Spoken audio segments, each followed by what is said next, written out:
Imagine une étoile, une géante, massive, brûlant son hydrogène à une cadence infernale depuis des millions d'années. Et puis, lentement, elle arrive au bout. Son cœur s'épuise, ses réserves fondent et la fusion ralentit. Il ne reste plus rien à brûler. Alors l'équilibre qui la tenait debout s'effondre. La gravité reprend le dessus. Elle se contracte, s'écrase sur elle-même dans un dernier soupir et meurt.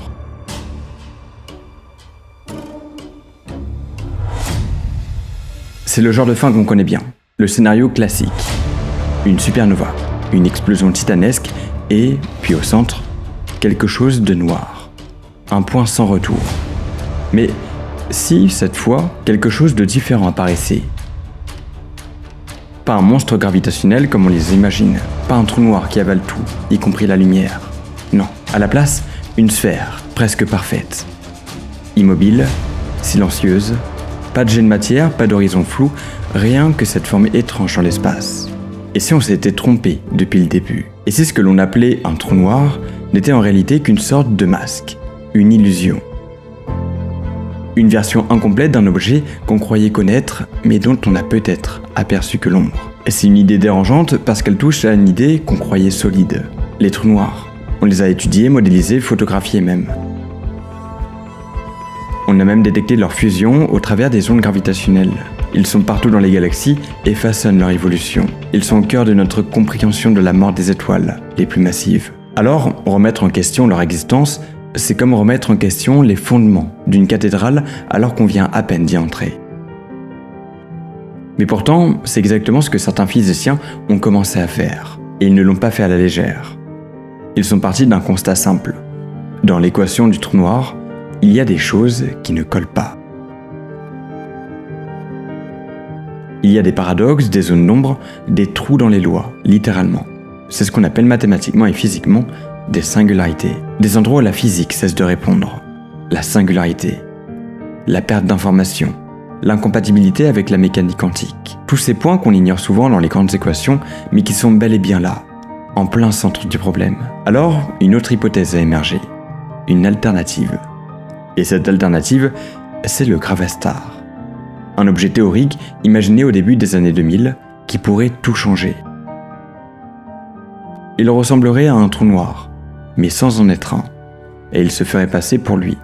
Il tromperait nos télescopes, nos modèles, notre intuition.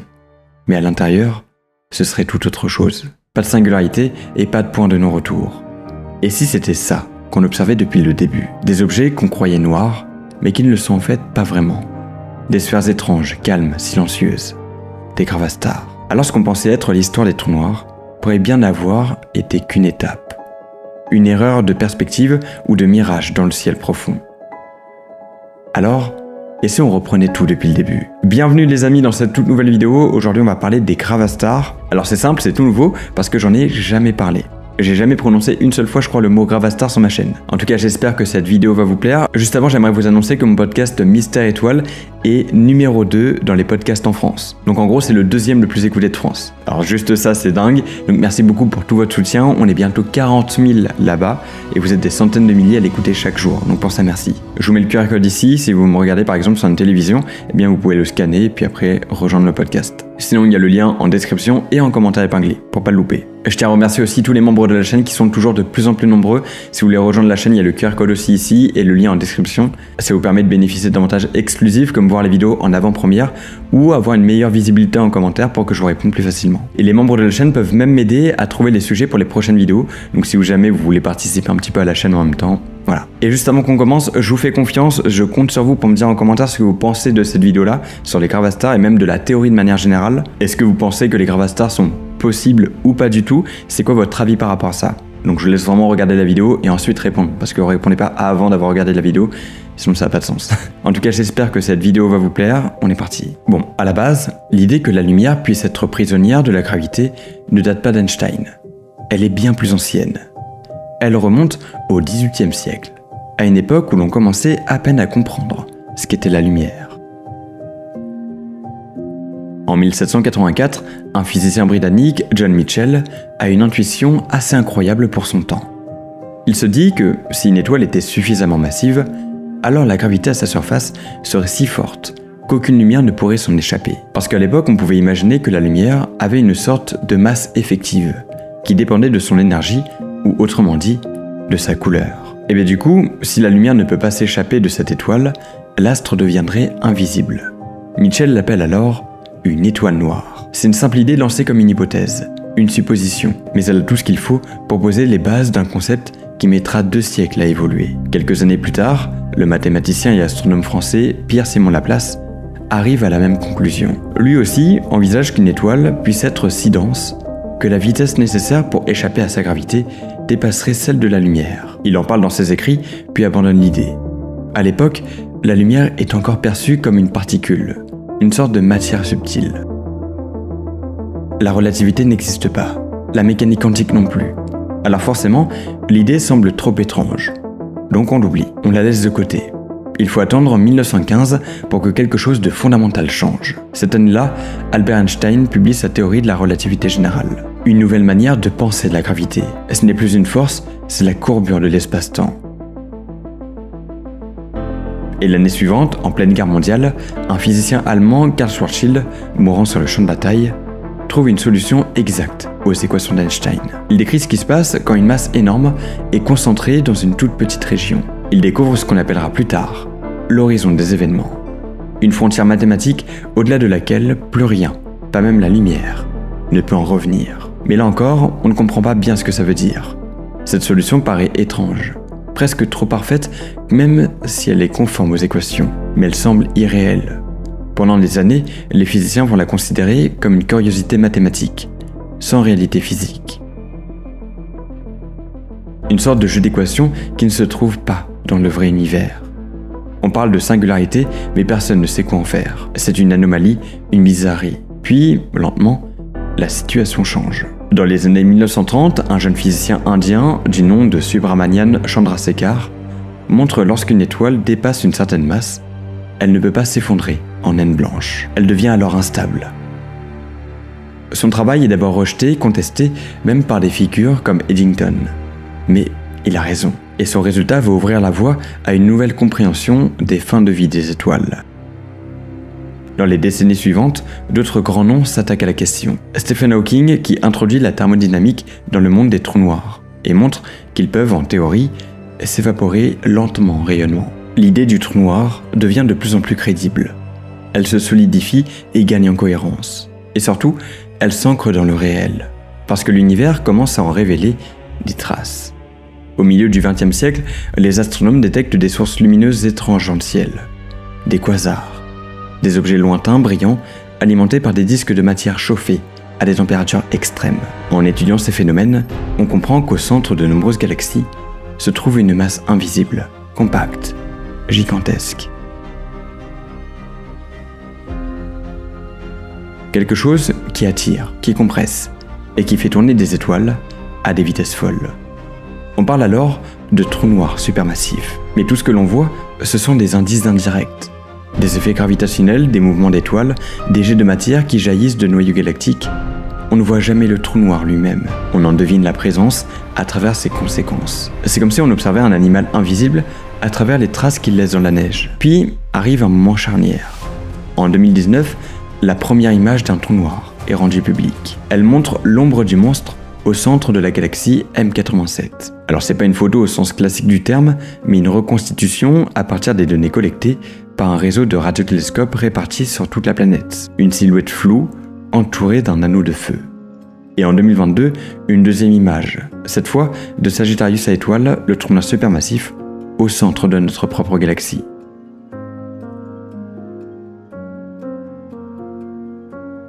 Ce sont des avancées majeures et elles ont une chose en commun. Elles ne montrent jamais l'intérieur. Ce qui est logique parce que le trou noir est par définition noir. Mais c'est tout ce qu'on voit, l'extérieur, l'environnement immédiat, la matière qui tourbillonne autour, chauffée à blanc, l'ombre projetée par une gravité extrême, le halo d'un vide, mais pas le vide lui-même. Parce qu'il y a au-delà, le cœur reste inaccessible, invisible, hypothétique. Et c'est précisément là, dans ce flou, que s'ouvre la porte d'autres possibilités, comme celle des gravastars. Mais pour bien comprendre la suite, on va continuer à parler des trous noirs, ou du moins, des étoiles qui leur donnent naissance. Parce qu'au fond, une étoile, c'est un équilibre, une sorte de bras de fer titanesque entre deux forces fondamentales. D'un côté, la gravité, qui veut tout faire s'écrouler vers le centre, et de l'autre, la pression de radiation, qu'on appelle aussi la force de pression radiative. Cette énergie dégagée par les réactions nucléaires dans le cœur, qui pousse vers l'extérieur comme une explosion, qui dure depuis la naissance de l'étoile. Tant que le carburant est là, tant que l'étoile brûle de l'hydrogène en fusion pour le transformer en hélium, puis en élément plus lourd, elle tient bon. Elle reste stable, elle brille, elle vit. Mais une étoile ne vit pas éternellement. Et sa mort, c'est une histoire de masse. Les petites étoiles, comme notre Soleil, finissent plutôt bien. Elles s'éteignent lentement, en laissant derrière elles une enveloppe de gaz coloré qu'on appelle une nébuleuse planétaire.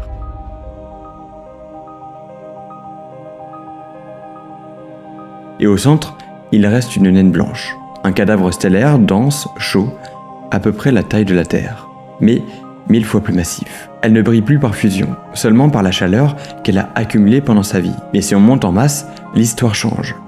Les étoiles plus lourdes s'effondrent bien plus violemment. Quand elles ont épuisé leur carburant, elles n'ont plus rien pour lutter contre la gravité. Le cœur se contracte à toute vitesse, la température grimpe à des milliards de degrés et les électrons sont littéralement écrasés dans les protons. Ils fusionnent alors pour former des neutrons.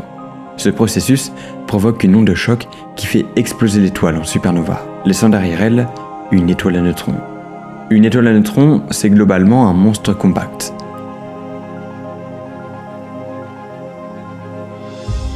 Une boule de matière où les atomes ont été tellement compressés qu'il ne reste plus que des neutrons.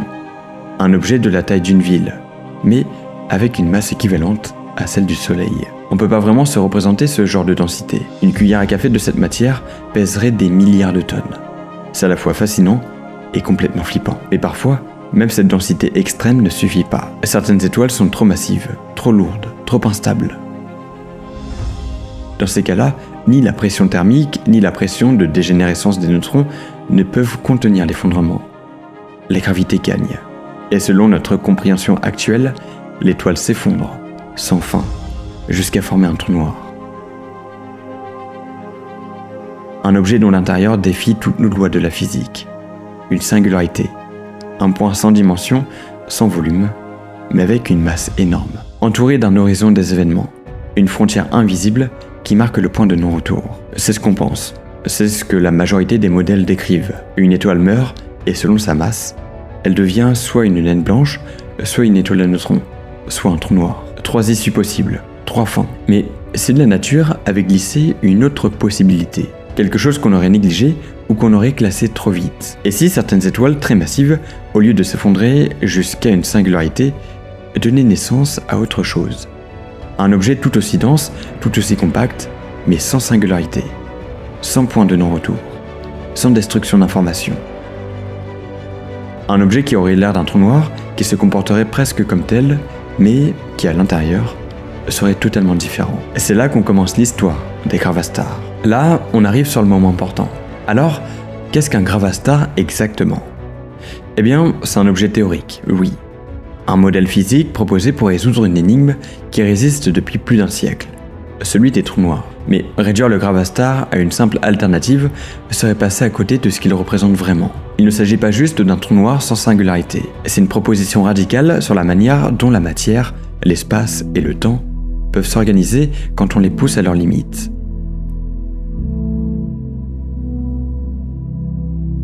Dans les grandes lignes, un gravastar c'est une étoile morte qui n'est pas tout à fait sombrée, une étoile si massive qu'elle aurait dû devenir un trou noir, mais dont l'effondrement s'arrêtait juste avant le point de non-retour. Comme si la nature, à la dernière seconde, avait changé d'avis. À la place d'un point de densité infinie, on obtient une structure stable, équilibrée, qui imite parfaitement le comportement d'un trou noir, mais sans en être un. Le mot gravastar vient de Gravitational Vacuum Star, ce qui se traduit littéralement par étoile à vide gravitationnel. Et c'est ce vide justement qui est au cœur de l'idée. Parce que dans un gravastar, l'intérieur ne contient pas de matière ordinaire. Pas de gaz, pas d'atomes, pas de quarks. À la place, il y a ce qu'on appelle un condensat de vide. Et ce terme mérite qu'on s'y arrête parce qu'il n'a rien d'anecdotique. Dans le vide quantique, ce qu'on appelle rien n'est pas vraiment rien. Même dans l'espace le plus vide, il se passe des choses. Des particules virtuelles apparaissent et disparaissent sans cesse. Ça signifie que dans son ensemble, le vide est un champ d'activité permanente, une mer d'énergie minimale qui baigne l'univers entier. Et certains physiciens ont proposé que, sous certaines conditions extrêmes, cette énergie du vide puisse se condenser, se structurer, comme un fluide quantique. Un peu comme l'eau qui peut devenir glace ou vapeur, ce vide peut passer d'un état condensé où ses propriétés changeraient complètement. En d'autres termes, il peut se densifier en le compressant de manière particulière, comme dans un gravastar. Et donc à l'intérieur d'un gravastar, ce vide condensé aurait une pression interne très particulière, une pression dite négative, capable de repousser au lieu d'attirer. Un peu comme l'énergie noire avec l'expansion de l'univers, qui exerce une pression négative. Cette pression serait assez puissante pour contrebalancer la gravité de l'étoile effondrée, empêchant la matière de continuer à s'écraser sur elle-même. C'est une sorte de bras de fer cosmique entre deux forces fondamentales. L'attraction gravitationnelle qui attire tout vers le centre et la pression du vide qui pousse vers l'extérieur. Le point d'équilibre entre ces deux forces formerait la structure du gravastar. Mais cet équilibre ne pourrait pas tenir sans une interface, une sorte de barrière entre le vide intérieur et l'univers extérieur.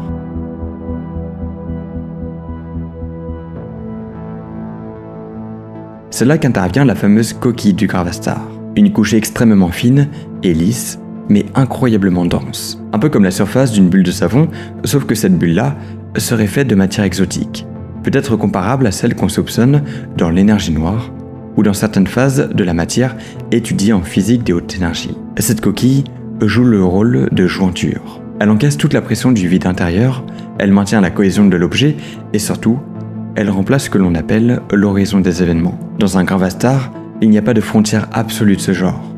Il y a une coquille presque aussi impénétrable, mais qui n'a pas les mêmes conséquences physiques. Et ça change tout. Parce que s'il n'y a pas d'horizon des événements, alors, en théorie, l'information ne disparaît pas. Rien n'est avalé à jamais. On pourrait au moins en principe retrouver ce qui est tombé dans le gravastar, même si ça reste pour l'instant purement théorique. Et surtout, il n'y a pas de singularité. Pas de point où la densité devient infinie, où les équations s'effondrent et où la physique cesse de fonctionner. Le gravastar, c'est un objet compact, oui, mais pas absurde. Il respecte les lois de la physique telles qu'on les connaît. Il les viole pas, il les tord jusqu'à leur dernière limite. Mais alors, pourquoi un tel objet n'a-t-il jamais été confirmé ? Eh bien justement, parce que de l'extérieur, il se comporte exactement comme un trou noir. Sa masse courbe l'espace autour de lui. La lumière ne peut pas s'en échapper. Il attire la matière comme n'importe quel puits gravitationnel extrême. Et c'est bien là tout le problème. Tout. Absolument tout dans son comportement macroscopique imite à la perfection ce que l'on attend d'un trou noir. Il ressemble à l'extérieur comme deux gouttes d'eau à un trou noir. Mais à l'intérieur, tout fonctionne autrement. Un peu comme un robot qui marcherait comme un humain. Il parlerait comme un humain, mais serait composé de circuits et non de chair. Impossible de le distinguer sans l'ouvrir. Et dans le cas d'un gravastar, on ne peut pas l'ouvrir. Alors, aujourd'hui, on ne peut pas trancher. Le gravastar reste une hypothèse, une idée née d'un besoin. Celui de contourner les paradoxes que posent les trous noirs. Alors c'est pas une idée bizarre à la mode, on parle vraiment d'un modèle avec des mathématiques complexes qui s'y cachent et qui repose sur des bases physiques sérieuses, qui cherchent à concilier relativité générale et mécanique quantique. Et même si ce modèle reste spéculatif, il a au moins le mérite de poser la bonne question. Et si les trous noirs n'étaient pas la seule réponse ? Et si sous nos yeux se cachait une autre vérité ? Bon, c'est bien beau de parler des gravastars, mais comment ces astres naissent ? Eh bien, la naissance d'un gravastar commence, comme on l'a dit, plus tôt, par la mort d'une étoile. On rappelle qu'il faut que ce soit une étoile massive, bien plus lourde que notre Soleil, en fin de vie, et qui a consommé jusqu'au dernier gramme de son carburant nucléaire. L'étoile commence alors à s'effondrer sur elle-même. Mais cette fois, quelque chose de différent se produit. Ce qui suit n'est pas une implosion ordinaire qui mène à une supernova. C'est un jeu d'équilibre et de forces fondamentales qui entrent en collision dans des conditions extrêmes. À mesure que la matière s'écrase, que les densités grimpent au-delà de tout ce qu'on connaît, l'espace-temps lui-même commence à se changer. Il change totalement de comportement. Et on arrive à un point critique, un seuil théorique où la physique classique ne suffit plus pour décrire ce qui se passe. Là où dans le scénario classique, un horizon des événements se formerait, un mécanisme inattendu pourrait se déclencher. Au cœur de cette étoile en effondrement, une transition de phase pourrait apparaître. Un peu comme quand l'eau devient solide à 0 degré. Mais ici, c'est l'espace-temps qui change d'état. En un instant, le centre de l'étoile pourrait se transformer en un nouveau type de structure. Une bulle de vide, mais pas un vide ordinaire.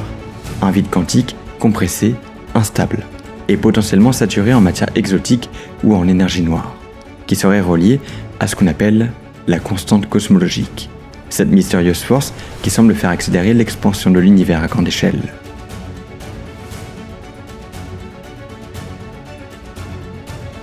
Ce vide, on ne peut pas vraiment l'imaginer. Il ne contient rien et pourtant il est chargé d'une pression phénoménale qui tend à gonfler tout ce qu'elle peut, comme un ballon. Et c'est exactement ce qu'il fait. Cette bulle de vide commence à grandir. Mais elle ne peut pas aller bien loin, parce qu'elle se heurte immédiatement au reste de l'étoile, qui continue à s'effondrer. Du coup, on a comme une sorte de lutte qui commence.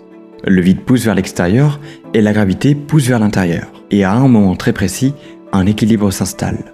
Ni l'un ni l'autre ne gagne. Ce n'est pas une explosion ni un effondrement. C'est une sorte de pause maintenue par la tension entre les deux forces fondamentales. À la frontière de cette bulle, on a cette fameuse coquille ultra fine, mais ultra dense. Ce n'est ni une croûte solide, ni une barrière énergétique comme celle qu'on voit dans la science-fiction, mais c'est bien un objet physique et cohérent. Il faut bien comprendre que cette coquille piège le vide à l'intérieur, un peu comme une bouteille enferme un gaz sous pression. Elle stabilise le système entier. Ce processus, selon certains modèles, pourrait se produire en un temps extrêmement court, moins d'une seconde. Techniquement, un gravastar serait un objet dont la structure repose non pas sur la matière telle qu'on la connaît, mais sur une organisation de l'espace-temps lui-même, structurée par les lois de la mécanique quantique. On pense que ce genre de transition n'est possible que dans des conditions très particulières. Il ne suffit pas qu'une étoile soit massive. Il faut aussi que la densité atteigne un niveau où les effets quantiques de la gravité deviennent dominants. On parle alors de gravitation quantique, qui est l'un des plus grands mystères modernes. On ne sait pas encore comment elle fonctionne précisément, ni comment l'espace-temps se comporte quand il est comprimé à des échelles aussi extrêmes. Mais ce que propose le scénario du gravastar, c'est que cette gravité quantique ne serait pas juste théorique. Elle pourrait produire, dans certaines simulations, un objet physique réel, observable, stable. Un objet qui se forme quand la nature prend un chemin qu'on n'avait pas anticipé. Quand l'effondrement stellaire ne mène pas à une singularité, mais à une transition de phase, à une transformation. Et ce qui naît du processus n'est plus une étoile. Ce n'est pas non plus un trou noir. C'est un objet hybride, compact, discret, silencieux. Il ne rayonne pas et il ne bouge presque pas. Et pourtant, à l'intérieur, il est traversé de forces immenses qui s'équilibrent dans une tension permanente. Un système fermé, autorégulé, qui n'a besoin de rien d'autre pour survivre. Et ce qui rend cette idée fascinante, c'est qu'elle repose sur des principes que l'on connaît, mais poussés à leurs extrêmes limites. L'énergie du vide, la pression négative, la transition de phase, l'équilibre thermodynamique. Tous ces concepts bien établis pourraient, dans des cas extrêmes, donner naissance à quelque chose de totalement inédit. Et si c'est le cas, alors il se pourrait bien que les gravastars soient déjà là, quelque part dans le ciel. Peut-être même qu'on en a déjà observé sans le savoir. Du coup, à la base, ça vient d'où les gravastars? Derrière ce mot, eh bien, il y a deux physiciens qui ont une intuition étrange, un peu bizarre à première vue, mais qui repose sur des fondations solides. C'était en 2001, au tout début du XXIe siècle. Powell Mazur et Émile Motola. Ce sont eux qui ont proposé cette alternative au trou noir. Et leur démarche, ce n'était pas juste d'inventer un objet bizarre pour se remarquer. Non, ils sont partis d'un vrai problème de physique. Un problème qui pose problème aux théoriciens depuis des décennies. En fait, Mazur et Motola venaient d'un autre domaine de la physique, celui de la matière condensée. Ce domaine s'intéresse à des choses comme les superfluides, les supraconducteurs ou les transitions de phase. Ce sont des phénomènes qui apparaissent quand la matière est poussée dans ses retranchements à très basse température ou à très haute densité. C'est un monde où les règles classiques ne fonctionnent plus, où les comportements collectifs prennent le dessus et où apparaissent des états quantiques étranges qu'on ne voit jamais dans notre quotidien. Et ce que ces deux physiciens ont eu comme idée, c'est de prendre cette logique, c'est-à-dire celle des transitions de phase et de les appliquer non pas à des fluides ou des matériaux, mais à l'espace-temps lui-même. En gros, au lieu de considérer l'espace comme un décor rigide et passif, ils l'ont imaginé comme une sorte de milieu qui pourrait changer d'état. Comme si l'espace dans certaines conditions extrêmes, pouvaient passer d'une phase à une autre. C'est ce changement d'état qui, selon eux, empêcherait l'apparition d'une singularité et formerait à la place ce fameux gravastar.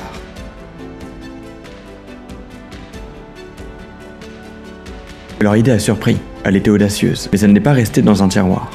D'autres physiciens s'en sont emparés.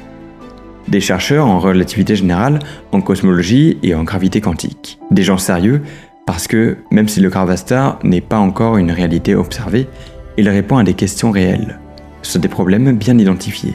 Par exemple, on l'a vu, il évite la formation d'une singularité là où la physique s'effondre. Il évite aussi l'horizon des événements, qui pose problème avec ce qu'on appelle le paradoxe de l'information. Et puis surtout, cette hypothèse a évolué. Elle n'est pas restée figée dans la version de 2001. Aujourd'hui, il existe plusieurs variantes. Certains modèles proposent des gravastars en rotation, pour mieux coller aux observations des trous noirs qui tournent. D'autres introduisent des structures à plusieurs couches, comme des sortes d'oignons. Il y a même des versions où la coquille est rigide et instable, ou semi-perméable, ce qui ouvrirait la porte à de nouveaux types d'interactions avec l'environnement. Alors non, on n'est pas dans un processus scientifique. On est loin d'avoir prouvé que les gravastars existent. Mais on n'est pas non plus dans le délire spéculatif. Ce sont des travaux publiés, débattus, critiqués, repris dans des revues scientifiques. Des articles qui utilisent les outils les plus rigoureux de la physique théorique. Et surtout, des idées qui essaient de résoudre des vrais problèmes. Pas juste de faire joli sur le papier. Aujourd'hui, le concept de gravastar intéresse une branche bien particulière de la recherche. Celle qui essaie de concilier la relativité générale et la mécanique quantique. C'est un domaine encore jeune, plein d'incertitudes, mais aussi plein de promesses. Alors, quand on parle de gravastar, on ne parle pas juste d'un objet théorique inventé pour faire joli. Faut bien voir la tentative d'introduction des gravastars de la même manière que la théorie des cordes par exemple. À l'époque, ça avait fait autant de bruit et ça avait été perçu de manière similaire. On parle d'un concept né d'un vrai effort scientifique, d'une tentative de dépasser les limites de notre compréhension actuelle. Et ça mérite qu'on l'écoute. Même si pour l'instant, c'est encore dans le flou. Depuis tout à l'heure, je dis que c'est un objet théorique qu'on n'a pas encore détecté. Mais en fait, je vous ai pas tout dit. Parce que c'est là que les choses deviennent vraiment intéressantes. Parce que si on veut prendre cette hypothèse au sérieux, il faut se poser une question. Simple, mais cruciale.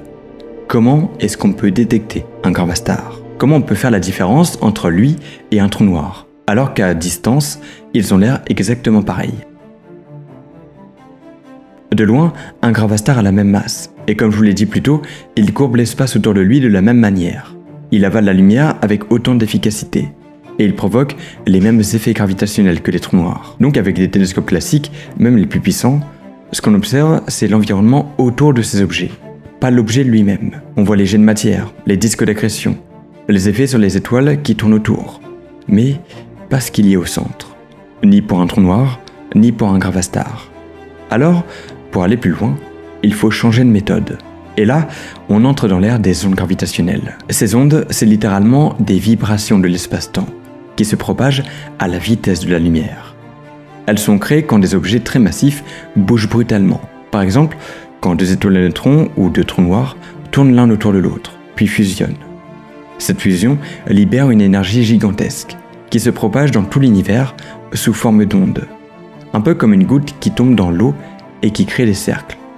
Depuis 2015, on sait les détecter. Des détecteurs comme LIGO aux États-Unis ou Virgo en Europe ou encore Kagra au Japon sont capables de mesurer des variations minuscules, de l'ordre du milliardième de mètre. C'est infime, mais c'est suffisant pour capter ces signaux, et surtout pour les analyser. Et c'est là que ça devient passionnant pour l'histoire des gravastars, parce que les fusions de trous noirs, par exemple, donnent un signal très particulier.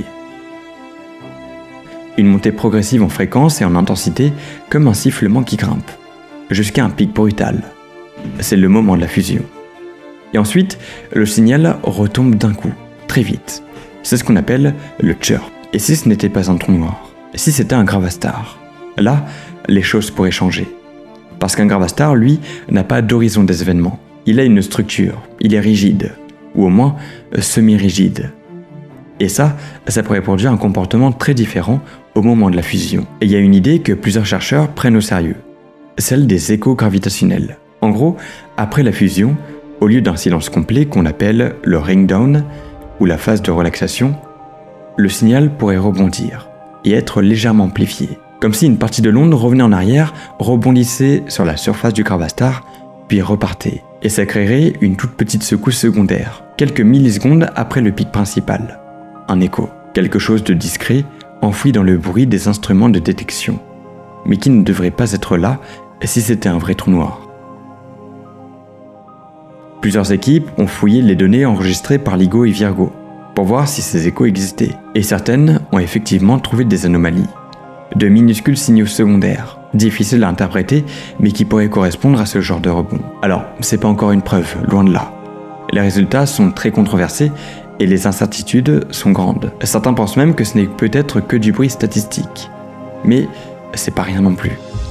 Parce que ça montre que la question est prise au sérieux, qu'on cherche activement à trancher entre les modèles. Il y a même des propositions pour aller plus loin. Certains physiciens veulent développer des méthodes pour identifier précisément la signature d'un gravastar, ses résonances, ses modes propres de vibration.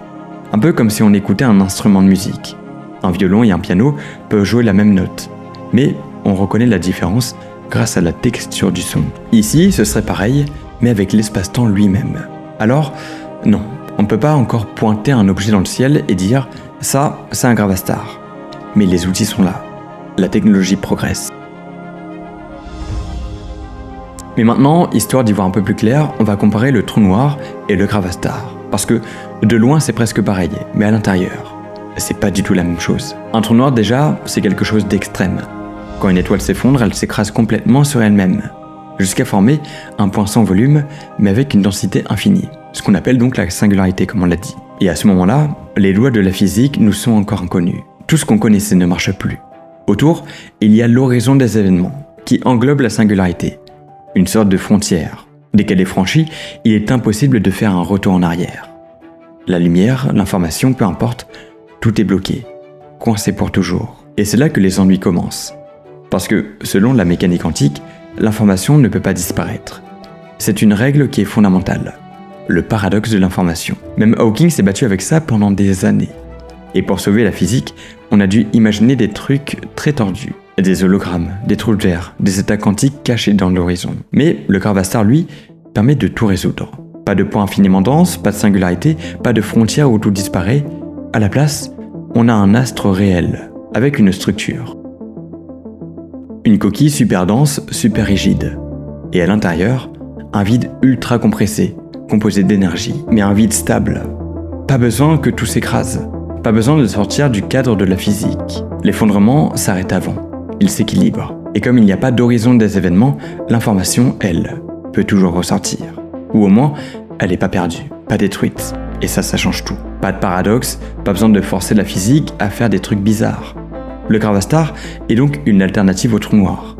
Un objet compact, stable, complet, qui respecte les règles connues de la physique. Le seul inconvénient est le fait qu'il faille de la matière exotique. Il y a même un dernier détail complètement fou. Certains pensent que l'intérieur d'un gravastar pourrait devenir un nouvel univers. Ouais, un vrai. Une bulle d'espace-temps à part. Un univers entier né de l'effondrement d'une étoile. Comme si la fin d'un monde devenait le début d'un autre. Mais au fond, et si on s'était pas juste trompé? Et si ce qu'on prend pour un trou noir, c'était un mirage? Parce que oui, aujourd'hui, c'est l'explication qui tient le mieux. Celle qui colle aux observations, aux équations, et ce qu'on voit dans l'espace. Mais c'est pas forcément la seule. Peut-être qu'un jour, un signal va passer. Un écho, un petit truc, une vibration bizarre dans les ondes gravitationnelles. Ou alors une lumière déformée, un détail dans une photo. Quelque chose qui ne colle pas, et qui fera tout basculer. Et là, on réalisera peut-être qu'au centre de l'ombre, il n'y avait pas une singularité. Pas un point qui détruit tout, mais une bulle. Un objet stable, cohérent.